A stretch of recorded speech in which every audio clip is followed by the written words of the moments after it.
Daniel Murphy walked into the Galactic Council chamber, and every eye in the room turned toward him. The chamber was huge, with seats arranged in circles for the representatives of 27 different alien species. Some had eyes. Some had sensors. Some used methods of seeing that humans did not understand, but all of them focused on the human ambassador as he moved to his delegation pod. They had just delivered bad news. They were tall beings made of crystal that caught light and threw it back in bright colors. Their representative X had spoken clearly about a problem that threatened everyone. The Empire, a hostile species that had stopped expanding 300 years ago, had started again.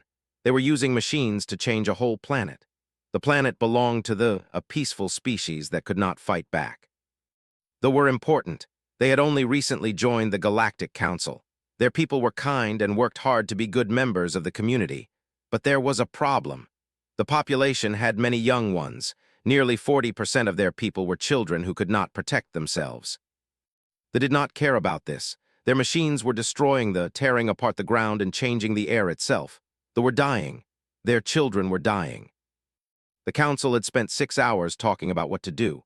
Ambassador Eth, who had led the council for 200 years, suggested they send letters. Strong letters. Letters that would tell that they had done something wrong. Other ambassadors agreed. They talked about trade sanctions, which would take many months to put in place. They discussed economic restrictions that might work in the future. But the future was a problem. They were dying right now. Daniel listened to all of this and felt something burning in his chest. This was not how humans worked. Humans understood something that the older species had forgotten. When children were dying, waiting was the same as killing them yourself. Daniel had been a diplomat for 15 years. He knew how to be patient. He knew how to sit through long meetings and agree with rules that made sense for peaceful times. But this was not a peaceful time. This was a time when speed mattered. This was a time when human rules applied. He pressed the button that would let him speak. The chamber became quiet. Eth gestured permission with one of his long arms. The ancient had been a leader for a very long time, but even he did not understand what was about to happen. Daniel stood up. Around the chamber, several ambassadors shifted uncomfortably. Humans standing while speaking made them nervous. Humans were unpredictable enough without their bodies moving around the chamber. "I have listened to your plans," Daniel said clearly. His voice was calm but strong. "I understand you are trying to be careful, but you do not understand what humans are like. You do not understand what we will do when children are dying." He paused. The chamber stayed silent. "The children are dying right now, not in the future, not after your sanctions are arranged, right now while we sit here and talk. The machines are destroying their world, and the young ones are hiding in the ground, waiting to see if they will live or die." Eth started to speak, but Daniel raised his hand. The gesture was strong, not rude, but definitely human. "Let me finish," Daniel said. "I am telling you what will happen.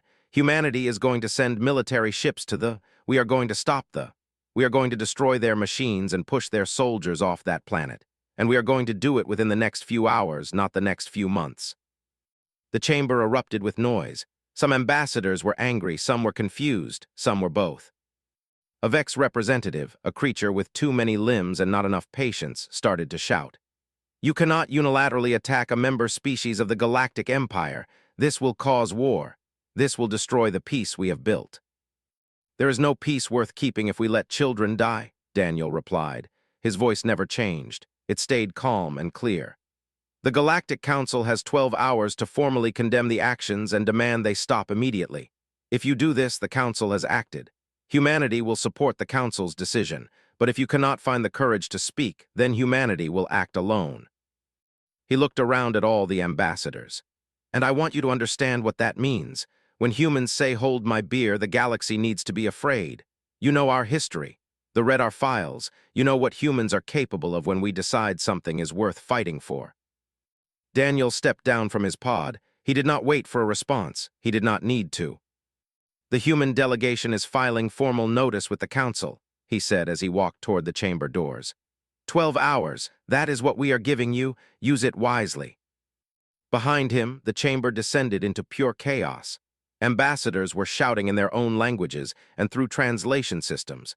Some were calling for Daniel to be arrested. Some were demanding immediate military response to a human threat. Some were quietly realizing that they had just watched a human draw a line in the sand.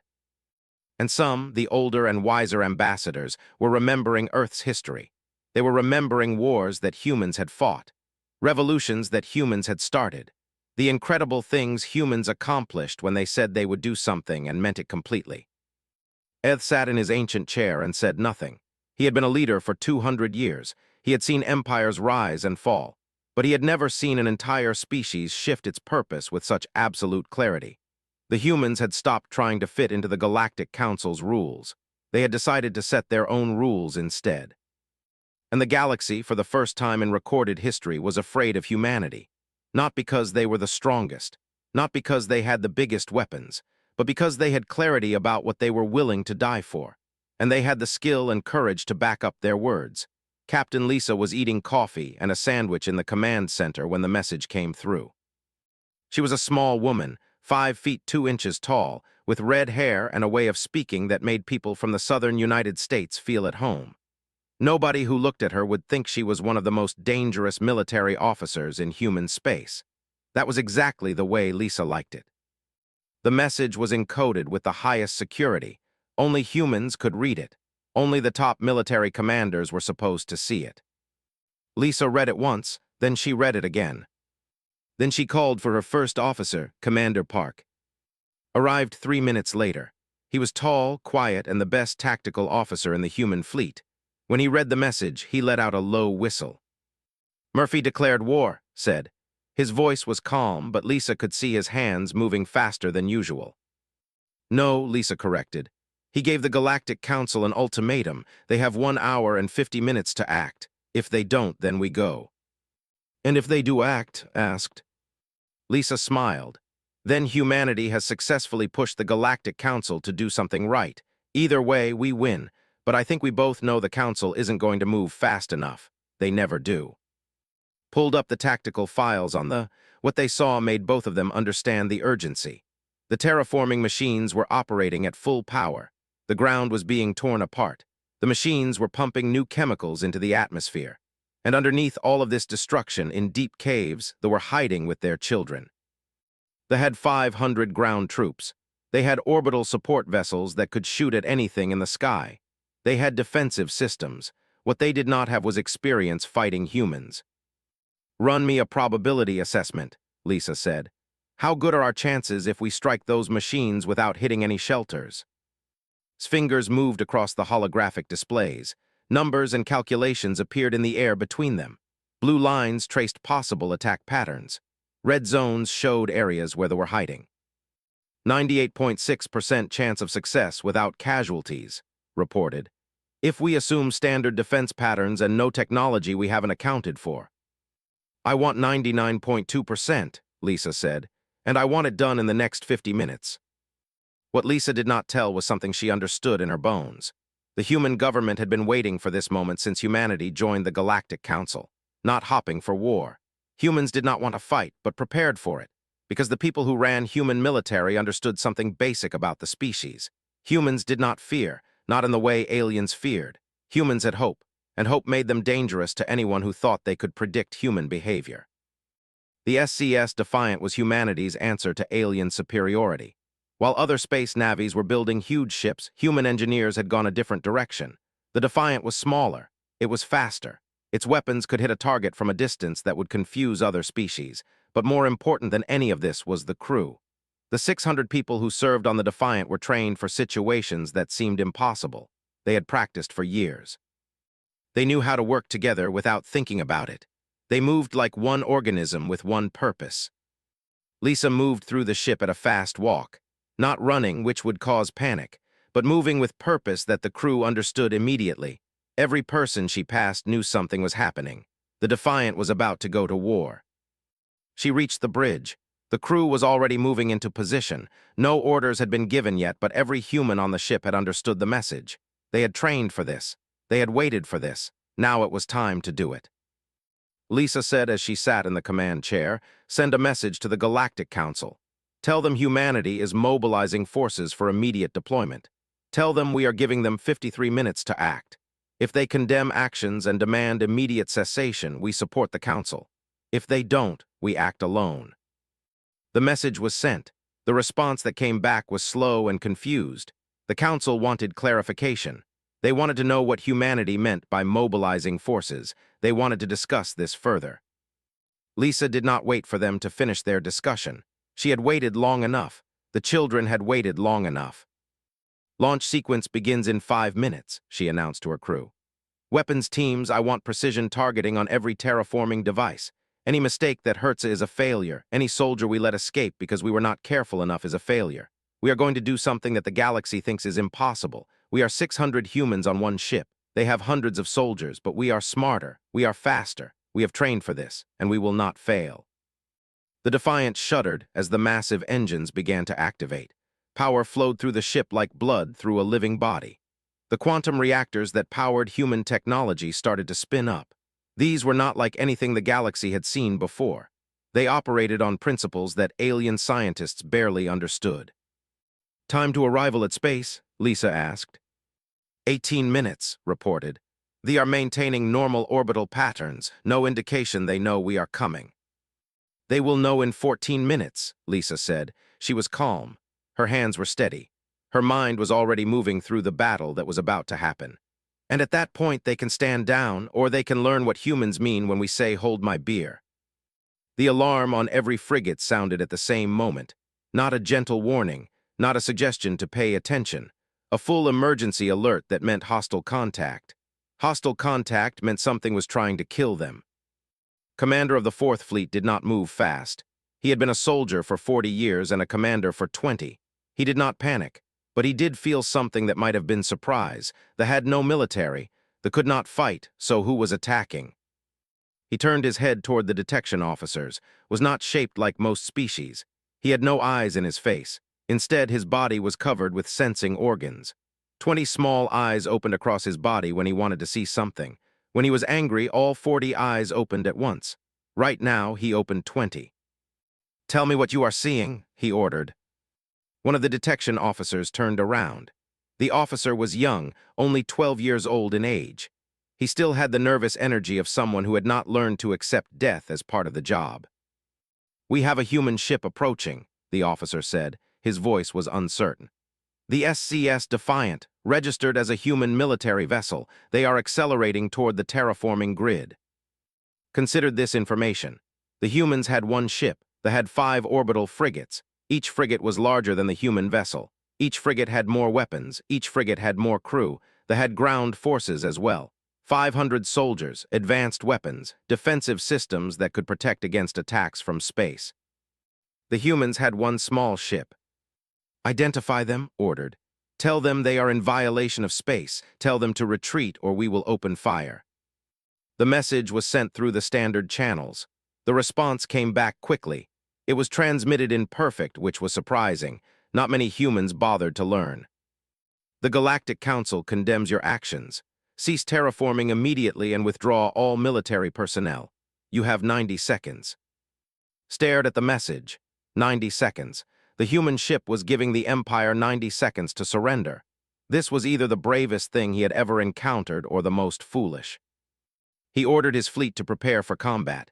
The weapons systems on all 5 frigates powered up. Targeting computers locked onto the human vessel. The defensive grid on the planet's surface aligned its weapons. Everything was ready. 90 seconds passed. They did not retreat. The human ship moved. Not a gradual acceleration, not a slow turn. The SCS Defiant simply disappeared from one place and appeared in another. It teleported using technology that twisted space itself. The sensors lost the ship for a moment. When they found it again, it was already firing. The weapons the human ship used were not like normal weapons. When a plasma bolt hit, there was a huge explosion. When a kinetic accelerator struck, there was a massive impact. But the human weapons did something different. They did not make noise. They did not create enormous explosions. They simply destroyed everything they touched with surgical precision. The first frigate ceased to exist, not exploded, not broken apart, simply erased from reality. One moment the ship was there, carrying nearly 5,000 soldiers. The next moment it was not. There was a spot in space where it had been, and that spot was empty. What happened? Demanded. The human vessel fired, the detection officer reported. His voice was shaking now. It used quantum phase weapons. Our shields cannot stop them. Our defensive systems cannot even track them properly. The frigate is gone. All hands are lost. Did something unusual. He felt fear. For the first time in 20 years, he felt actual fear. The human ship moved again, and the second frigate died. It did not even have time to fire weapons in response. The ship that had been so large and powerful suddenly did not exist anymore. All ships commanded, return fire immediately, use every weapon available. The three remaining frigates unleashed everything they had. Plasma bolts filled the space between the ships. Kinetic accelerators moved at nearly light speed. Even the exotic weapons that bent probability itself were fired in desperation. The human ship caught all of it on shields that lit up the darkness like a second star. For a moment, felt relief. No ship could take that much damage and keep operating. Then the human ship moved again. It did not dodge the weapons. It did not try to run away. It simply shifted through space using methods that the targeting systems could not follow. The SCS Defiant reappeared on the other side of the battlefield and fired again. The third frigate was destroyed. The fourth frigate managed to fire a few shots before it was erased from existence. The fifth frigate was running.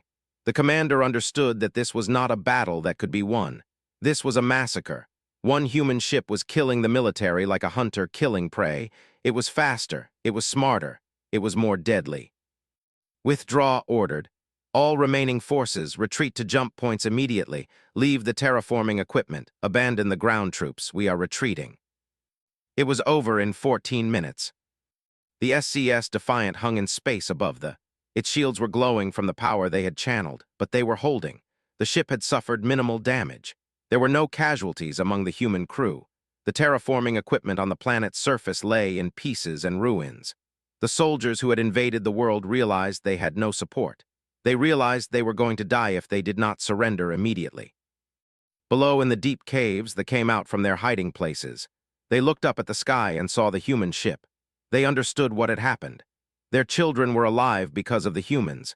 Their world was saved because a single ship from a distant species had decided that children were worth dying for. Inside the Defiant's bridge, Captain Lisa allowed herself to breathe. The weapons systems confirmed that no were injured. The strike had been perfectly precise. The terraforming equipment was destroyed. The military was retreating. The mission was complete. She said quietly, "Send a message to the Galactic Council. I want them to understand what just happened here." Her first officer nodded. He transmitted the message that would change how the galaxy understood humanity. The human delegation to the Galactic Council reports successful intervention in the crisis. All military forces have been neutralized. The terraforming equipment has been destroyed. The is secured. The SCS Defiant remains in defensive position to ensure no further the Galactic Council chamber became something between a war room and a disaster zone. Ambassadors from species that had controlled galactic politics for thousands of years were forced to face a simple truth. They had been wrong about humanity, very wrong. Eth called for order, he called for quiet, he called for respect for the ancient traditions of the council. Nothing worked. The ambassadors were shouting over each other. Some were angry, some were confused, some were afraid. A Vex representative with too many limbs stood up and demanded punishment for humanity. How dare humans attack a member species without council approval? How dare humans ignore the rules that held civilization together? How dare humans think they could decide which problems were important enough to fight about? An ambassador, one of the crystal beings, suggested that the attack on the had been a violation of the laws. Perhaps humanity had a point. Perhaps the council had been too slow. The chamber descended into pure chaos. It took Eth nearly 2 hours to establish anything like order. When he finally achieved quiet, his ancient voice was strained. He had been a leader for 200 years, but nothing in his experience had prepared him for what humanity had just done. "The human delegation requests the floor," came the formal announcement. Daniel Murphy walked into the chamber. He looked exactly the same as before, calm, patient, certain, but everything had changed. Every ambassador now understood that this human was not making empty threats. This human represented a species that would back up its words with military action. "I want to address the concerns raised today," Daniel began. He did not ask for permission. He did not wait for the chamber to settle. He simply spoke.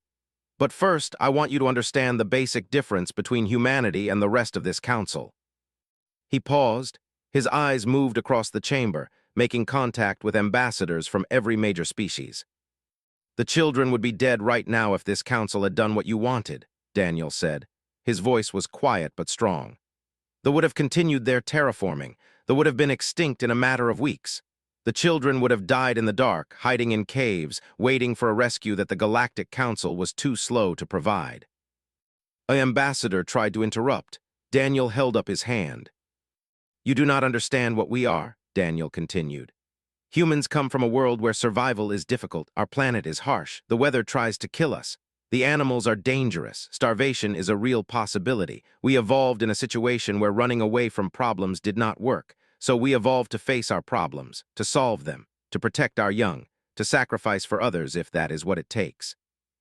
He moved through the chamber. The ambassadors pulled back from him slightly. Humans made them nervous when they moved with purpose. The Galactic Council is built on a simple rule, Daniel said.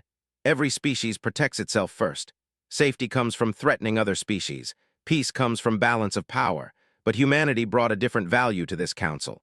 We brought the idea that some things are more important than safety. Some things are more important than power. Some things are more important than following the rules.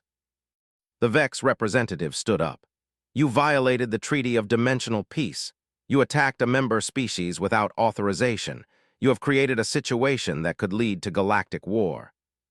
They can start a war if they want, Daniel replied. But they have learned something very important today. When they attack, though, when they threaten species that humans are protecting, they die. It is that simple. I am not making a threat. I am stating a fact based on what you just witnessed. Another ambassador, a younger being who represented a smaller species, asked a different question. Are you saying humanity will protect any species? Will you fight for anyone who needs help? Daniel considered this carefully. Humanity will protect those species that we have relationships with. They are part of the galactic community. They were being destroyed through no fault of their own. Yes, we will protect them. But this is not because we want to rule the galaxy. This is because we are capable of protecting them and they cannot protect themselves. Ed leaned forward in his ancient chair. He had lived through 200 years of galactic politics. He had seen empires rise and fall. He understood power. He understood how the galaxy worked. What you are saying, Ed said slowly, is that humanity has introduced a new variable into galactic calculation. That species can now expect protection based on moral principle, not on strategic value. Yes, Daniel said simply. That is exactly what I am saying. The Galactic Council is built on self-interest, on mutual threat, on the assumption that every species will calculate risk and choose safety. Humanity is choosing something different. We are choosing to protect the weak, and we have the capability to do it. Over the next weeks, the consequences of humanity's action rippled through galactic space. The Empire faced severe sanctions. Trade was cut off. Their ships were restricted from moving through neutral space. But more than this, they faced isolation. Other species did not want to be associated with them. They received offers of protection from multiple species, but they chose to align themselves most closely with humanity. Young learned human languages. They studied human history. They came to understand that humanity had saved them not because it benefited humans, but because it was the right thing to do. Those who had initially been cautious about human military action began seeking human partnership. They had problems of their own, pirate stations in their territory, violent species that threatened their colonies. They understood now that humanity could solve these problems. And everywhere in the diplomatic circles of the galaxy, a phrase began to circulate. It was simple. It was powerful. It made every hostile species nervous. Hold my beer. It was not a threat that could be negotiated with. It was not a warning that could be debated. It was a statement that humanity was about to do something that would shock everyone who witnessed it. It meant humans had decided something was wrong and they were going to fix it, and nothing would stop them. The Galactic Council continued to operate, but it had changed. There was now a species in the Council that could not be predicted by the old models. A species that would fight for people who were not human. A species that valued compassion more than power. 6 months after the strike on the terraforming operation, Captain Lisa stood in a place that should not exist. It was a memorial built by the people to remember the day they were saved. The structure was made of crystalline growth, materials that only the could cultivate. It caught light and threw it back in patterns that told a story. The story of a human ship that had come from nowhere and saved their people. Lisa's image was carved into the stone itself, but not as a warrior, not as a conqueror, as a protector. The head made sure everyone who saw the memorial understood that humans had not come to rule them, humans had come to protect them. Daniel Murphy found her standing there. He had left the Galactic Council for a few weeks to see what humanity's actions had created. "It is beautiful," Daniel said. His environmental suit kept him alive in the atmosphere, but he could still see. "It represents everything we did this for," Lisa replied. She watched young ones playing near the memorial, children who would have been dead if the Galactic Council had moved at its normal pace. Children who were alive because humans had decided that speed was more important than protocol. "The Council voted yesterday," Daniel said. He was quiet, letting the moment breathe. "They have formalized something new, the Protection Accords. Species can now formally request human military support when civilian lives are in danger, when they need protection." Lisa turned to look at him. "What does that mean?" "It means more missions like the Defiant Strike," Daniel said. "It means humanity has established itself as something this galaxy has never had before. A species willing to act when it matters, willing to fight when people cannot fight for themselves, willing to ignore political consequences if the alternative is letting children die." "How many missions?" Lisa asked. "The Council has already received requests from 6 species," Daniel replied. "There are more coming, species that realize during this crisis that they need human protection, that they need to know there is someone who will fight for them." They stood together in silence. Above them, the sky was clear. No ships were firing, no alarms were sounding. They were learning how to rebuild their world. Back on Earth, the government had called a press conference. Secretary General Williams stood before cameras and explained what had happened in the distant system. He explained that a human warship had engaged a hostile military force. He explained that civilians had been saved. He explained that the Galactic Council had formally recognized humanity's role as a protector species. The speech was broadcast everywhere on Earth. In the streets, people celebrated, not in a violent way, but with genuine pride. Humanity had accomplished something that mattered, not dominance, not conquest, protection. A whole species had looked at people who could not defend themselves and said, "Yes, we will protect them." In military academies across human space, recruitment offices were filled with young people who wanted to serve. They did not want to conquer planets. They wanted to protect those who could not protect themselves. That was a mission worth dedicating your life to. That was something worth dying for. The training became harder. The standards became higher, because humanity understood now that they were not just a military force anymore. They were a promise. When humans said they would protect someone, that promise had to mean something. Lisa received her orders 3 weeks later. A colony in the outer reaches was under threat. A species of expansion-minded aliens was pushing outward, destroying everything in their way. They had not understood yet that humanity had changed the rules. They had not understood that protection was now a human value. Lisa gathered her crew. The SCS Defiant was being deployed again. This time the crew did not look worried. They looked ready. They had done this before. They knew they could do it again. "Prepare for deployment," Lisa announced over the internal communication system. Her voice was calm but strong. "We have received a request for protection from a small colony in the outer reaches. There are children there, families. They are in danger. We have a mission to complete." The crew of the Defiant moved with purpose that came from understanding. They were not soldiers in the old sense. They were protectors. The work they did was dangerous, but it meant something. It saved lives. It stopped the powerful from destroying the weak. As the ship prepared to leave dock, Lisa thought about what the mission meant. Not just for the colony they were going to save, but for the galaxy itself. Because humanity had introduced a new idea into galactic politics. The idea that power could be used for protection instead of domination. The idea that compassion could be a military strategy. The idea that humans would sacrifice for those they had never met, in places they had never been, because it was the right thing to do. The SCS Defiant was pulled away from the space station. The engines ignited, the quantum systems activated. The ship moved into the darkness of space with confidence. Because the crew knew what they were doing. They knew why they were doing it. They knew that protection was a human responsibility. And across the galaxy, in the chambers where power was negotiated and worlds were decided, the phrase had become permanent. Hold my beer. It was not a threat anymore. It was a promise. A guarantee. When humans said those words, other species understood that someone was about to be protected. Someone was about to be saved. The powerful were about to learn that humanity was standing in their way. The new galactic order had been established, and it began with one ship, one captain, one crew of 600 humans, and the understanding that some things matter more than survival, some things matter more than power, some things matter more than peace. Some things matter because they are right, and humans would always fight for what was right. The SCS Defiant jumped through space, heading toward a crisis that needed solving. Behind them, the watched the sky. They knew humanity was out there. They knew that when their protectors said, "Hold my beer," the galaxy needed to be afraid. Because humans kept their promises, and they would never stop fighting for those who could not fight for themselves. The galaxy was learning to respect humanity, not because humans were the strongest, not because humans had the most ships, but because humans had clarity about what was worth fighting for, and they had the courage and skill to back up that clarity with action. Eth sat in his ancient chair and understood that an era had ended. The age of the Galactic Council's absolute control was over. The age of humanity had begun. And occurs, to those who questioned humanity's commitment to our allies, we want to be clear.